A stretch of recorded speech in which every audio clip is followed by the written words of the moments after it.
এটা হচ্ছে মালয়েশিয়া শহরের আমার জাকির মামা। হ্যাঁ, এই যে জাকির মামা। আর এই জায়গাটা হচ্ছে মালয়েশিয়া শহরের নাম হচ্ছে কুয়ালালামপুর। আর কুয়ালালামপুরের ব্যস্ততম বাংলাদেশিদের যে আনাগোনা এই জায়গাটাতে কোতারায়া জায়গাটার নাম হচ্ছে কোতারায়া। এইখানে দিনের বেলা মানুষের অভাব হয় না, অনেক মানুষজন থাকে প্রচুর। এখানে যত দোকানপাট দেখতেছেন, দোকানপাট, বিভিন্ন ট্রাভেল এজেন্সি, সাবাত ভাই, তারপর হচ্ছে রেস্টুরেন্ট, এটা রাসেল ভাই, বালুশান রাতু, গাজী সাহেব,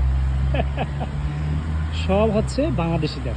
হ্যাঁ, ম্যাক্সিমাম 95% দোকানপাট হচ্ছে সব বাংলাদেশিদের। এই জায়গাগুলো, এই যে এখানে জায়গাগুলোতে যত দোকানপাট আছে, দিনের বেলা অনেক মানুষজন থাকে। দেখেন সন্ধ্যার পর পরে এখানে একদম ফাঁকা হয়ে যায়, রাস্তাঘাট দোকানপাট সব বন্ধ হয়ে যায়, রাস্তাঘাট একদম ফাঁকা, শুনশান নীরবতা।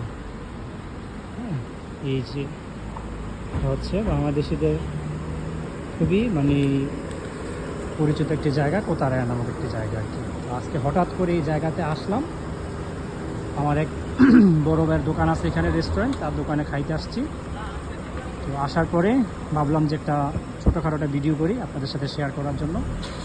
যে জায়গাতে দিনের বেলা প্রচণ্ড মানুষ থাকে, অনেক মানুষজন থাকে, সেই জায়গা সন্ধ্যার পর পর একদম ফাঁকা হয়ে যায়।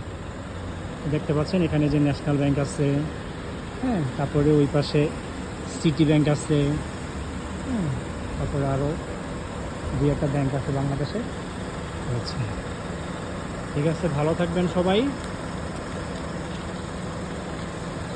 নেক্সট টাইম পরবর্তীতে কোনো এক ভিডিও নিয়ে আপনাদের সামনে আবার হাজির হব, আপনাদের সাথে শেয়ার করবো কিছু মালয়েশিয়ার জায়গা, এই আর কি। ভালো থাকবেন ততদিন পর্যন্ত। আল্লাহ হাফেজ, সবাই সুস্থ থাকবেন। আসসালামু আলাইকুম।